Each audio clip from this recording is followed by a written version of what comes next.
Hello, and welcome to the Dr. Toomer Talk Show. I'm Dr. Catherine Harmon Toomer.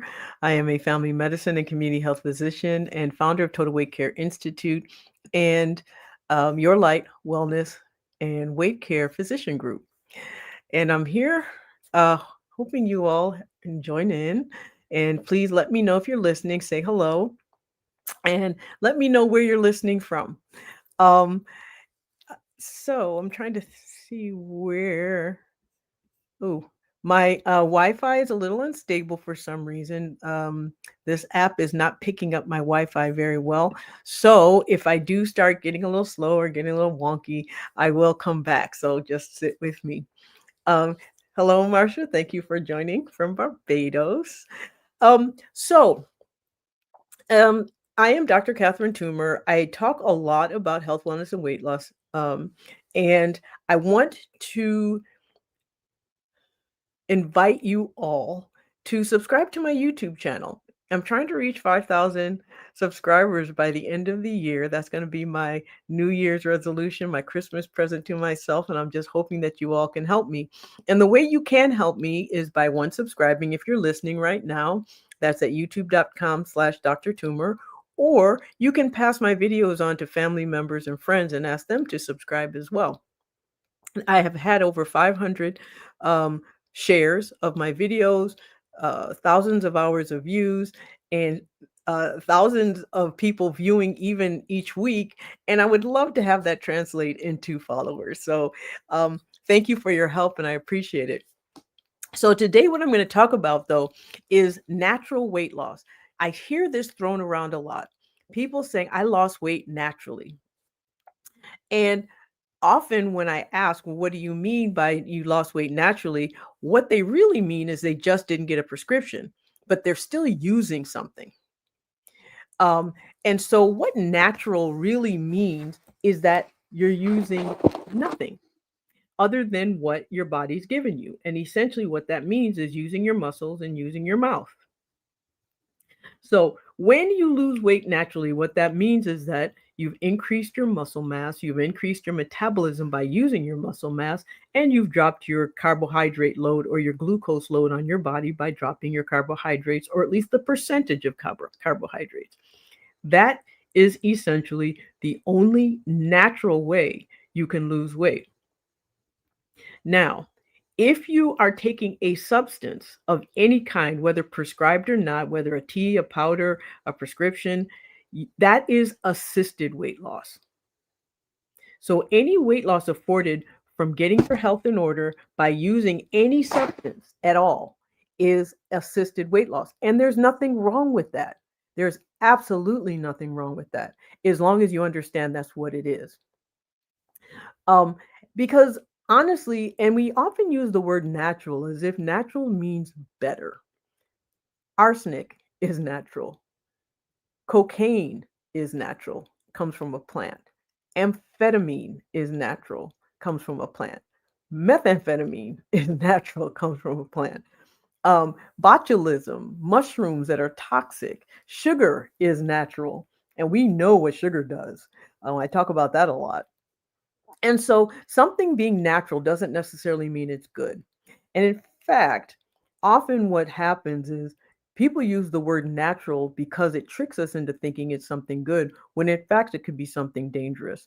Or it very usually means it's unregulated, has not been tested by the FDA, and therefore it could be anything.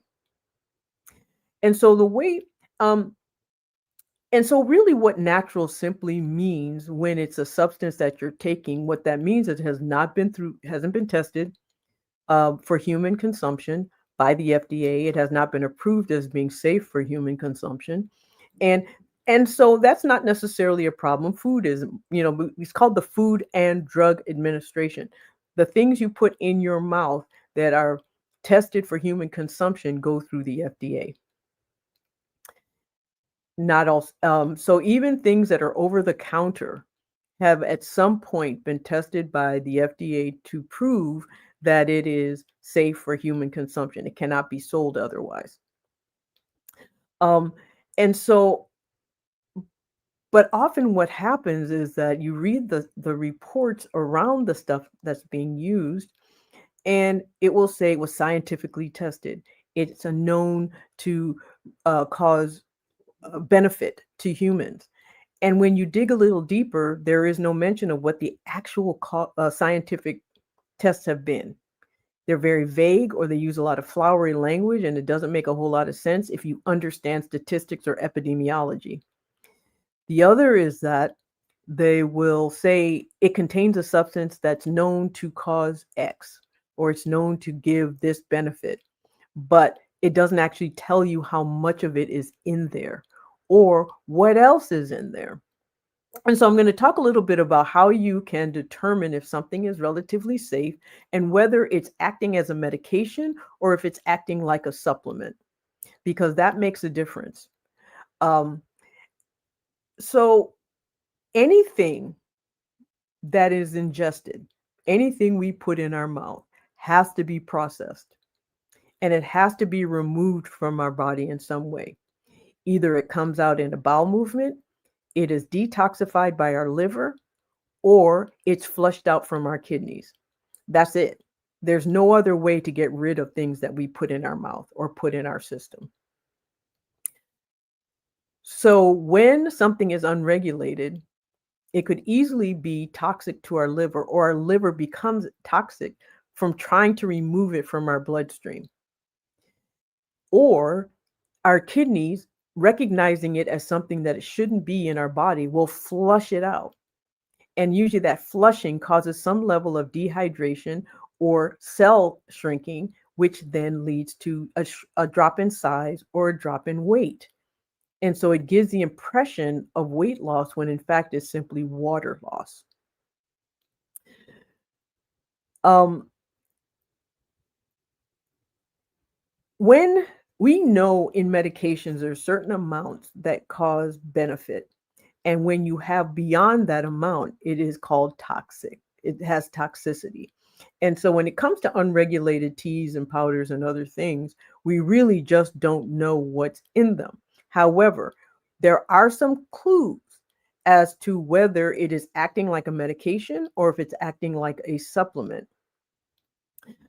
So essentially, and then I'll talk, well, first I'm going to talk a little bit about what natural means and what people often refer to as natural. When you use your body's natural, given functions to reduce your weight, to get healthy, usually that's through eating certain way, exercising a certain way, having certain level of mindfulness, getting enough sleep, getting enough water, kind of paying attention to your thoughts and your mental makeup. All those things are things you can do without any other substance other than the things that we just naturally need in order to keep our body going, like food and fluids. But also understanding that if you're doing that to treat an underlying medical condition, it can be done, but it is not the most efficient way of doing it. And often what happens, our body reaches a point of threshold. And when it reaches that point of threshold, it is very difficult to pull back. Once we've gone over that hump, that bell curve, it's hard to come back. And so often what happens is that in trying to do things without assistance, without any medication, we'll fight against the process rather than doing it much easier and much more safely. And so I say it's kind of like this. You want to get from point A to point B. The natural way of doing that is walking, because that is what your body has with no assistance of any kind, is your legs. And so you walk. Walking will get you there eventually if you make it. If it's too far to go, or it is too far to maintain that level or the speed in which you're walking, eventually you'll fail and you'll stop and you'll sit down and you won't go any farther. So that is the natural way of doing things. And sometimes if it's a short enough distance or if it's an easy enough walk, you can get there eventually just by using your natural efforts, and that's your legs. What assistance is, there are many levels. One level would be using a bicycle. You can ride your bike there and it will get you there faster. But if you're on a highway riding a bike, it still may be too far to ride. It still may put you in some danger because there's cars whipping by. It may be also that you have to worry about flat tires and other things and whatever. And so, yes, it may get you farther a little faster than walking, but it doesn't necessarily mean it will be safe. And it doesn't necessarily mean that you will actually get there. So then there's the car. Some may say there's certain cars that are like medication. Medication is kind of like a car. It gets you to where you want to go a little bit faster. And it gets you from point A to point B faster. It gets you in a vehicle that you know is safe because it's been tested, it's been regulated, and so we know. And then there's different kinds of cars. There's slow cars and there's fast cars. So there's some medications that are better than others. And the best medications are airplanes. They get you from point A to point B very safely, very quickly, and give you the exact same results without you worrying about giving up, without getting injured, without losing hope, without losing motivation, and all of that. And so that is the difference between natural versus assisted versus medicated. And there's no one that's better than the other. It's just simply that one, they just change in levels of efficiency and change in levels of definitive results. It's a lot easier to get lost walking than it is driving, than it is flying, especially when you put the destination in your GPS, so to speak. And so, and I'll get to your comment in a minute, Kawana. Thank you for commenting. But and so that is why, and the other thing that I kind of take a bit of issue with when people say natural, there's a little bit of judgment behind it. It's like, well, I did it the natural way. And maybe because natural is a dog whistle to people who require medication for their treatment. And it's definitely a dog whistle for people who are on GLP-1 medications when it comes to weight loss. And so, because that is often what's thrown in our faces for saying, well, I did it naturally. Well, this is the thing. If you're using any substance to get to where you're going, it is assisted. It's not natural.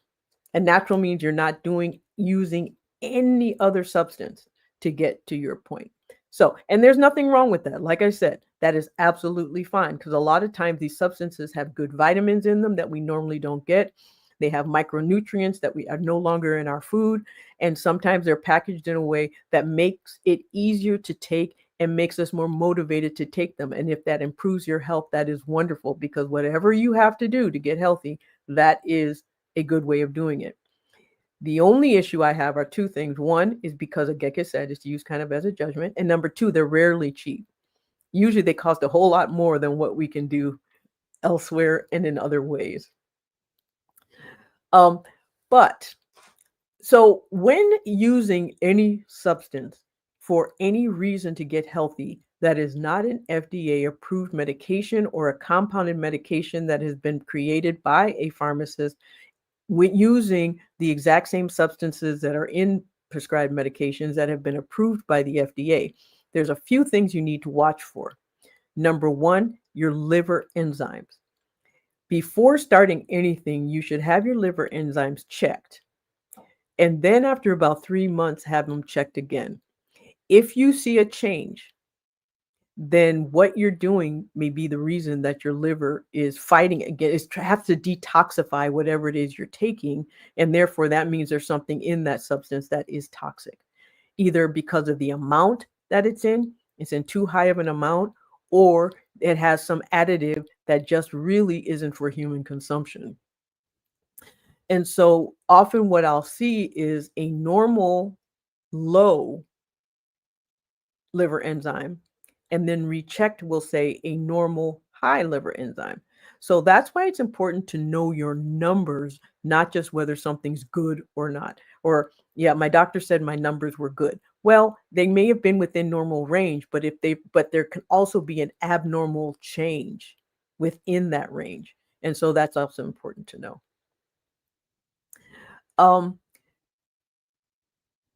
The other is if noticing that when taking something and it acts immediately, that's a medication. Whether it's described as a medication or not, it is. The reason is food, even food as medicine, any process that is natural is slow. Taking vitamins, the benefit of vitamins is a slow process. The benefit of food change is a slow process. The benefit of muscle work is a slow process. The mental work that required to get your cortisol levels down is a slow process. The benefit of getting good sleep to your body is a slow improvement. Drinking fluids every single day is a slow improvement. And so when something is taken and it's rapid, like within days you feel the difference, that is a medication, whether it's described as one or not. And if you take something, whether it's a pill, a powder, a tea of any kind, and you feel the difference when you don't take it, then it's definitely a medication. I have a whole lot of energy when I do this. And then when I don't take it, I slump. More than likely, that means it's got caffeine in it. And caffeine isn't always safe at high doses. Or it has some type of stimulant in it, which can be in there. It can be a compound of a stimulant. It can be a compound of methamphetamine, which is amphetamine, which is what we use for ADHD medication, which in ADHD, it actually causes a suppression in hyperactivity, but in humans, it doesn't, and everybody else. So often, if you're taking something and you notice your heart rate's going up a little bit, your hand's starting to shake a little bit, or if you stop taking it, you get a headache, or you start feeling withdrawal symptoms. There's something in that is addictive and habit forming on purpose because it makes you keep buying it.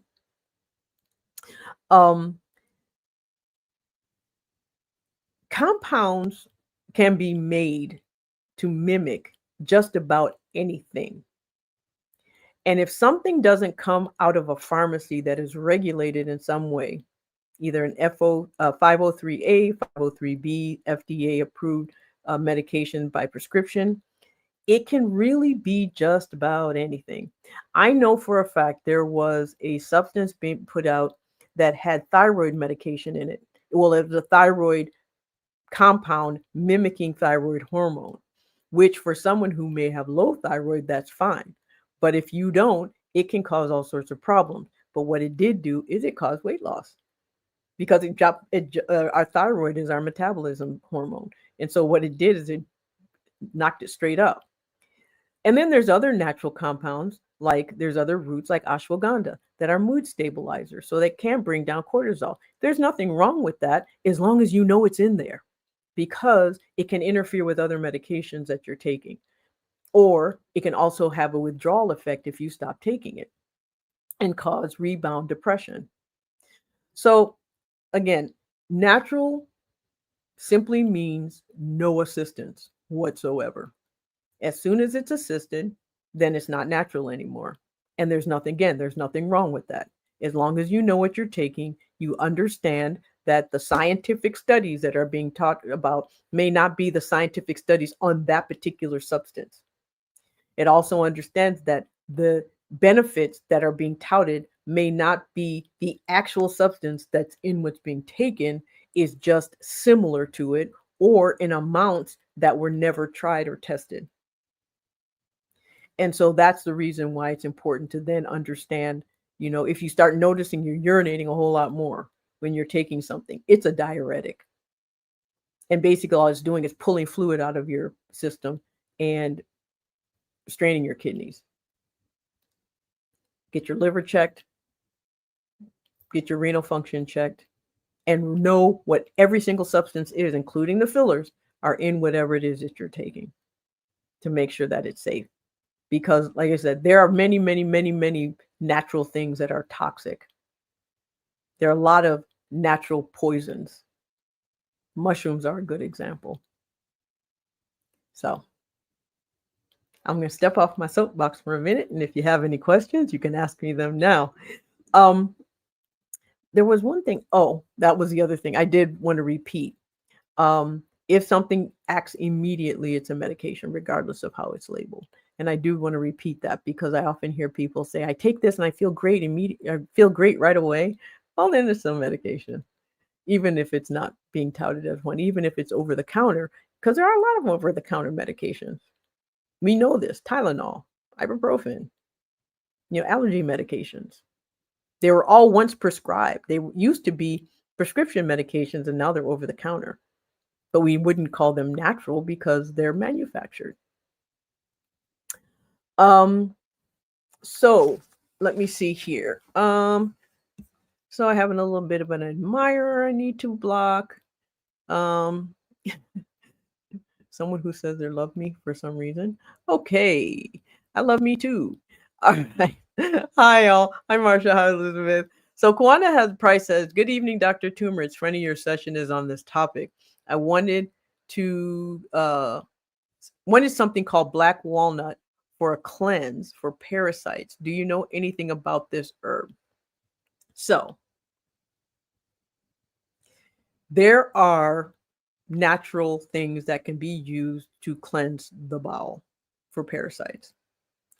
But if you truly have parasites, then you need to be treated properly with a medication. Parasites of different types they're fluke parasites, there are roundworm parasites, there are amoebic parasites and they're brain, so some are brain eating, some are liver eating, some are stay in your intestines, and they basically absorb nutrients that should be going to you, but instead they're going to the worm. And if that's the case, don't chance it. Don't play with things that are being touted on the internet as being cleansers. Go to a physician and make sure you actually have a parasite. And the reason is, if you take something that completely strips your bowel of everything that's in it, that also gets rid of the good bacteria. The bacteria that helps regulate all the other things that happen in your body. Many people refer to our gut biome or the gut bacteria as our second brain.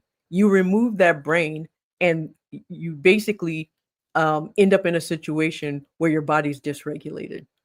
So if you truly feel you have parasites, then get treated properly with proper medication. If you're just doing a cleanse of some kind, which are really unnecessary, because cleanses, basically, your body is a really, really efficient organism. It cleanses itself. Bowel movements are a form of cleansing. Urination is a form of cleansing. Breathing is a form of cleansing. Sweating is a form of cleansing. You don't have to do anything to cleanse your body. It does it on its own. So, no, I do not recommend black walnut. I don't know a lot about it, but I do know a lot about cleanses, and I do know a lot about parasites.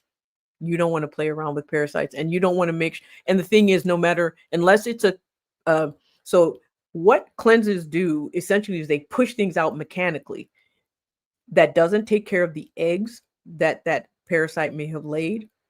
It doesn't take care of the parasite that may have gotten into the bloodstream and traveled to other parts of the body. And so you need something that actually attacks the mechanism of that organism that will stop it and kill it and make sure it does not reproduce. And if it does reproduce, it has to kill the reproductive entity as well, like the eggs. So that's my answer. And usually parasitic, you can check your stool. You can have it done at your doctor's office. They'll check your stool. They can check your blood for different items, organisms, if you think you have one. So Denise says, hello, watching from Pennsylvania. Hello, Denise. Nice to see you. Good evening from Detroit. Woohoo, Michigan in the house. I'm from Ann Arbor originally. Hi, Lynn.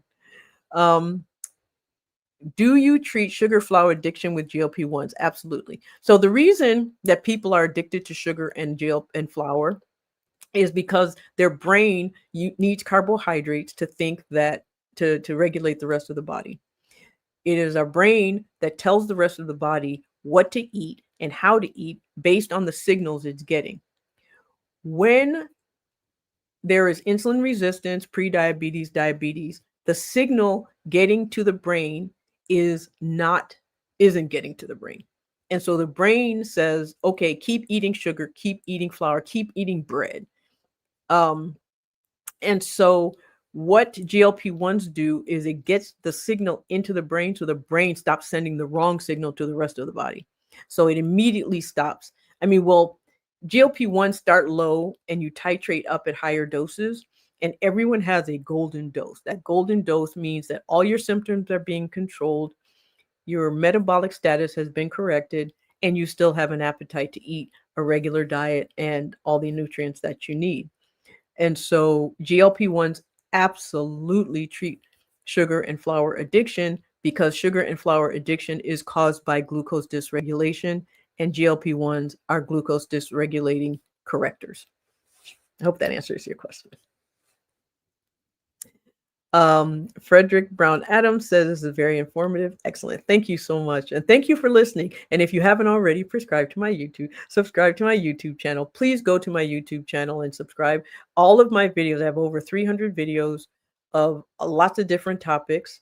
And if there are other topics that you'd like me to talk on, you can write to me at help@drtumor.com. I'm going to put it in the comments.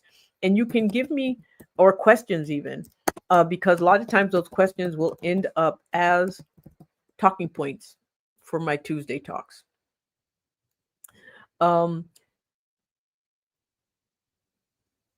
Okay, so thank you, Dr. Tumor. I was just going to use it for cleansing. Thanks again for your expertise.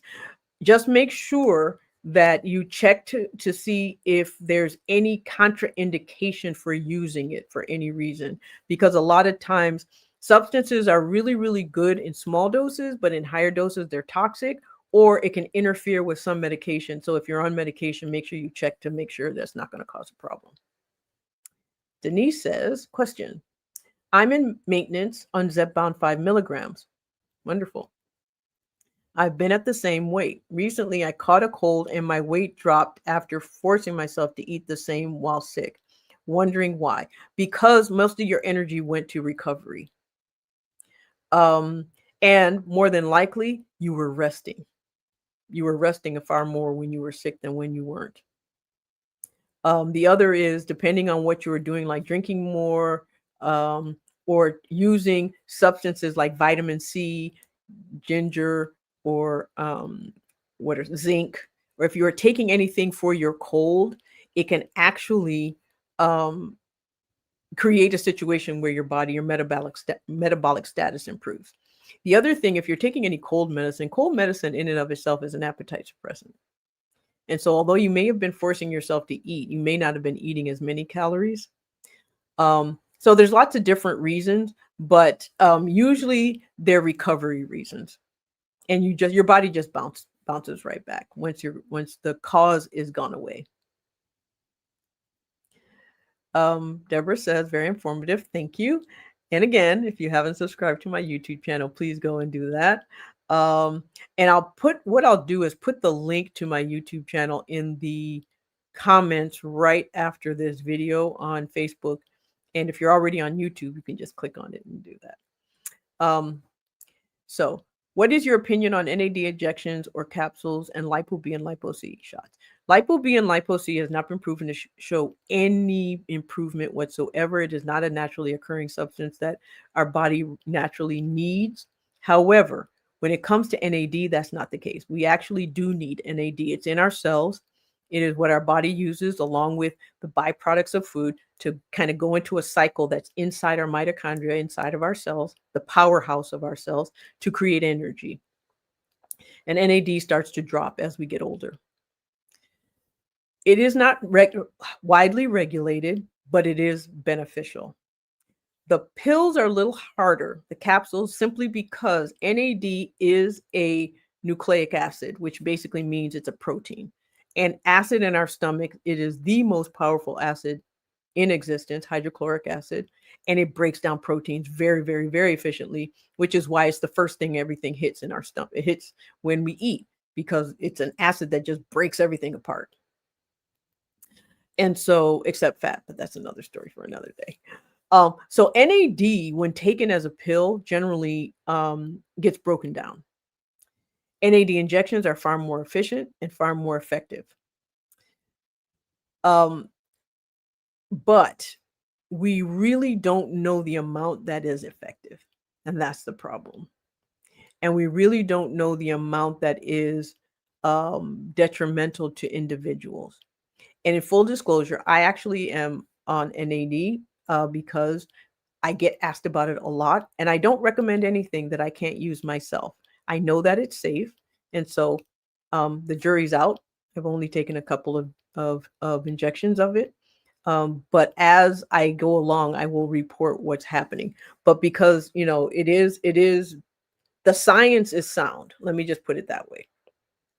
The science for NAD injections is quite sound, and I think it would be beneficial, especially if you're older. Lipo B and Lipo C has shown not to show hasn't shown much benefit. Although there are some people who swear by it, but then there's also placebo effect with any medication that you take. So I've never been a big fan of Lipo B and Lipo C. Never tried it myself either. I hope that answers your question. Um, can someone have a craving for carbs if they are not insulin resistant? Yes. Well, let me put it this way. There are two reasons why we crave something. One is because the pleasure centers in our brain gets triggered, dopamine gets released when we eat something. And the other is because our brain's not getting what the substance that it needs. And usually it's because insulin is not working well on the cell to get the glucose into it.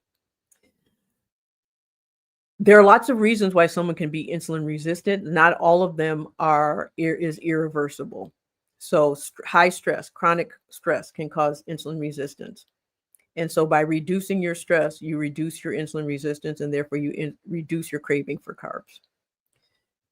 But then there's others that can be reversed, but the cause isn't. Like menopause causes insulin resistance by having cortisol unopposed that then causes insulin resistance, and it makes us gain weight in a certain way, particularly through the middle, and it changes our metabolic status. Menopause, I know people talk a lot about it being a hormonal issue. It is, but it causes a metabolic issue once it hits.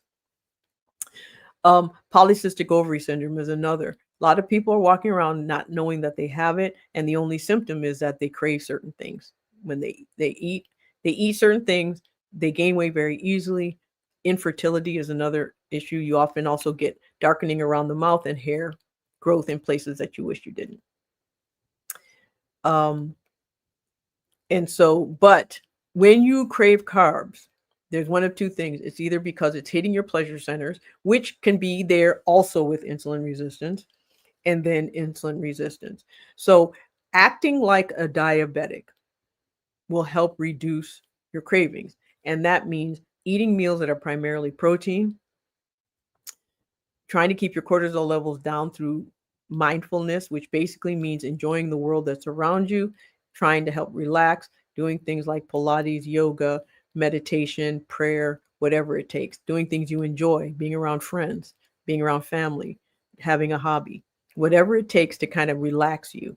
That is good. Then having muscle, building muscle will help change your metabolic status. And so that will help improve your body's regulation of glucose, because that's really how we gain weight and lose weight, is through the regulation of glucose, through hormone regulation. There's no other way to lose weight other than drop water and get dehydrated or drop fat. And if you're dropping fat, it is a hormonal regulation, whether we want it to be or not. And so anything we use to do that is affecting our hormones. And so let me see. I'm trying to go up a little bit. I just missed your very good. So yeah. And it also depends on what real cravings are. We tend to want carbohydrates when we're tired and when we're hungry, because if we're hungry, it's a quick jolt of food. Our body starts breaking down carbohydrates in our mouth. And so our brain knows food's coming. And so we often reach for carbs when we're hungry. Um, so I hope that answers your question. Um, but so the answer is maybe. So no. Craving carbs doesn't automatically mean you have insulin resistance, but craving carbs means something else is being dysregulated, and that's what's making you want to eat the carbs. Um, Anitra Patterson, hey cuz, how are you? Good evening. What do you think about Manjaro injections for weight loss? Is it safe? Okay, so absolutely it's safe. But this is the thing. Now, terzepatide is the generic name. Manjaro is the name of the brand for diabetes, and Zepbound is the name of the medication for weight loss. They are all safe and effective for weight management when prescribed properly, when managed properly, and when monitored properly. Yes, it's safe. It is actually the best. And um, it is not only good for weight loss. Weight loss is simply a side effect of metabolic correction. But what it does, it also protects against heart disease. It protects against dementia. It protects against liver and kidney issues. Um, it's being studied. It's anti-inflammatory. It's now being studied for in cancer treatment, saying that the inflammatory process in cancers can be controlled through GLP-1s. I have been prescribing them for 15 years. I have actually been on a GLP-1 for 14 years. It saved my life. It maintained my heart when my heart was failing, and it helped prevent it from failing further. So yes, they're safe and they're effective, and when used properly. However, they are highly dangerous, just like any medication. They are highly dangerous when misused and abused. And that with all these reports we're seeing is generally that people misusing and abusing them. Um, Lu says, how about insulin resistance in kids and teens? How do you navigate that? Unfortunately, it's genetic. And so the way you navigate it is by providing meals that are high in protein, by keeping children active in some way that their muscles are being utilized and being built, and by making sure they have good mental outlets for stress and stress relieving. And then, and you don't focus on weight. If you're dealing with children and you focus on weight, it is counterproductive. You'll actually cause them stress that will make them gain weight, and it will also cause them a lot of self-esteem issues. What you do is you give them things that improve their self-esteem, and the rest will take care of itself. And so you just kind of make things fun. Make, teens and kids like to cook. Help them, be involved in the grocery shopping. Let them, the best way of doing it actually with children is to make them your coach. Make them your health coach. Tell children, listen, I'm trying to get healthy and I really want to eat well and I want to be able to exercise and I want you to be my accountability partner. Will you do that for me? That is the most effective way to get children to do anything, because they love bossing their parents around. And so if you make them their coach, that actually is very, very helpful, because they end up learning in the process, and they may not do it right away, but at some point as they become adults, it will kick in. It's not going to be immediate all the time, but it is going to be beneficial right away. There are so many doctors against GLP-1s for weight loss. It was working for me. My doctor left, and the new doctor said, you don't need it, and slammed me to a sudden stop. Now I'm back 20 pounds. I'm so upset. This was the only thing that was. Just email me and I'll help. I'll find you someone who is nearby. If you want to see someone in person, I can find you several doctors who can help through telehealth, who take insurance. I particularly don't take insurance, but I help people get the prescription if they're having difficulty. Unfortunately, In medicine, as we know, there's a lot of prejudice and bias, and unfortunately, a lot of that bias is around weight loss and having obesity. If since your new doctor is not well versed in P1s, and you know it was effective for you, it was only working because you had a metabolic status that needed to be corrected, find a new doctor. Just find a new doctor. That's not a doctor that's effective for you, so find a new one. Because your weight gain is a clear indication that you needed it and that it was correcting. So weight is simply a side effect. It is not the cause. The cause is metabolic dysregulation, and the medication was correcting it. So if you write to me at help@drtoomer.com, tell me where you are, tell me what's going on, remind me of this story, and I'll help you find somebody. The other thing you can do also is go to the Obesity Medical Association. They have a directory of our doctors in the country, if you're in the United States. And the Obesity Action Coalition also has a directory for physicians who are well-versed in GLP-1 medications. Okay, so that's 3 options. Contact me, and look in those directories. I hope that helps, Tracy. But I'm sorry that happened to you. That shouldn't have. Are cortisol levels something that can be measured through blood and lab work? Not well. All those things online that tell you know your cortisol levels immediately, they're scams. The only way you can know, because cortisol level fluctuates all day long, all night long, and in any given situation. So the only way to know what your cortisol levels are is through a 24-hour urine cortisol test. Or there's also called there's a suppression test you can use, but that's usually for checking your adrenal glands, which is where cortisol comes from. So in modern day life, our cortisol is up. Anything you have to do to bring your cortisol down is going to be beneficial. Your cortisol can't go too low unless you remove your adrenal glands, which nobody does unless there's a problem. So just assume your cortisol levels are high and do the work to drop it. When cortisol level is pathologically high beyond the normal insulin resistance and insulin issues that it causes, there are specific signs that is the case. And then you see an endocrinologist and they will test you. But for the average person, testing for cortisol is useless because it goes up and down all the time. You can check one time, it may be high. You check again an hour later and it's low. So spot checking cortisol is not helpful. And anyone who tells you that it is probably making money off the test. How do you take your GLP-1 for long-term treatment? Weekly. I mean, you take it for, okay, so depends on why you're taking it. If you're taking it as a diabetic, you take it for life. If you're taking it for weight loss, it just depends. It depends on how much weight you needed to lose, how much you replace the medication with muscle and mindfulness. You've got to get your cortisol levels down and you've got to get your muscle up. Otherwise, the medication still has to do work. When you reach maintenance, you may have some reset. And when you do, you can sometimes spread out the dose or drop the dose.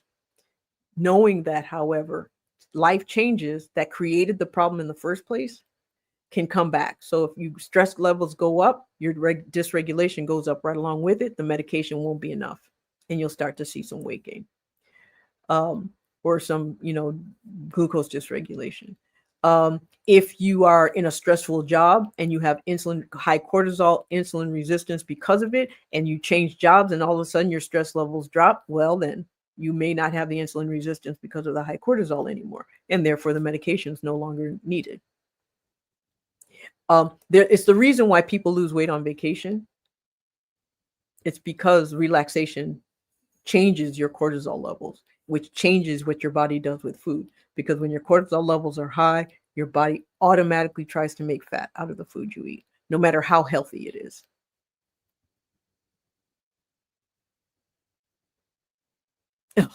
Great idea. Let the kids be your coach. Thank you for that. That's what I did. Children they're brutal when holding you accountable, I tell you, but they learn a lot while doing it. Oh, what's your email? Oh, I thought I put it in there. I'll write it again. It's help at drtumor.com.